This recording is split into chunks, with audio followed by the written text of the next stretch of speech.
ঘামের জন্য দাগ হতে পারে আমাদের ৫টা কারণে। ৫টা কারণ কি, কি? আমরা যদি ১ম থেকে আসি, প্রথমত টেনিয়া কর্পোরেসিস বা দাদ রোগ। তারপরে আমরা আসি টেনিয়া ক্যাপিটিস, চুলে দাদ হতে পারে।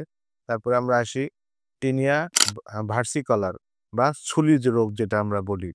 তারপরে আমরা কথা বলতে পারি ক্যান্ডিডিয়াসিস, মুখ ও যৌনাঙ্গের ছত্রাক। আরেক ধরনের হতে পারে সেটা হলো টিনিয়া ক্রুইস বা জোক। এখন এই ৫টা থেকে যদি আমরা সমাধানে আসতে চাই, তাহলে সমাধানটা কি আসতে হবে? আমাদের গায়ে ঘাম রাখা যাবে না। সবসময় শুকনো থাকুন, পরিষ্কার-পরিচ্ছন্ন থাকুন। কড়া যে সাবানগুলো আমরা ব্যবহার করি, সে কড়া সাবান ব্যবহার থেকে আমরা বিরত থাকবো। ৩ নম্বরে আমরা আসি নিজের তোয়ালে এবং গামছা যেটা আমরা ব্যবহার করি, সেটা পরিষ্কার-পরিচ্ছন্ন রাখবো এবং পর্যাপ্ত পরিমাণ রোদে শুকাবো। চিকিৎসকের পরামর্শ অনুযায়ী অ্যান্টিফাঙ্গাল ক্রিম ব্যবহার করব। আর যদি আমরা এটার নিয়মটা ঠিকমতো না মানি, তাহলে ৬ মাস ১ বছরেও এটা ভালো হবে না। সেজন্য সবসময় পরিষ্কার-পরিচ্ছন্ন থাকতে হবে।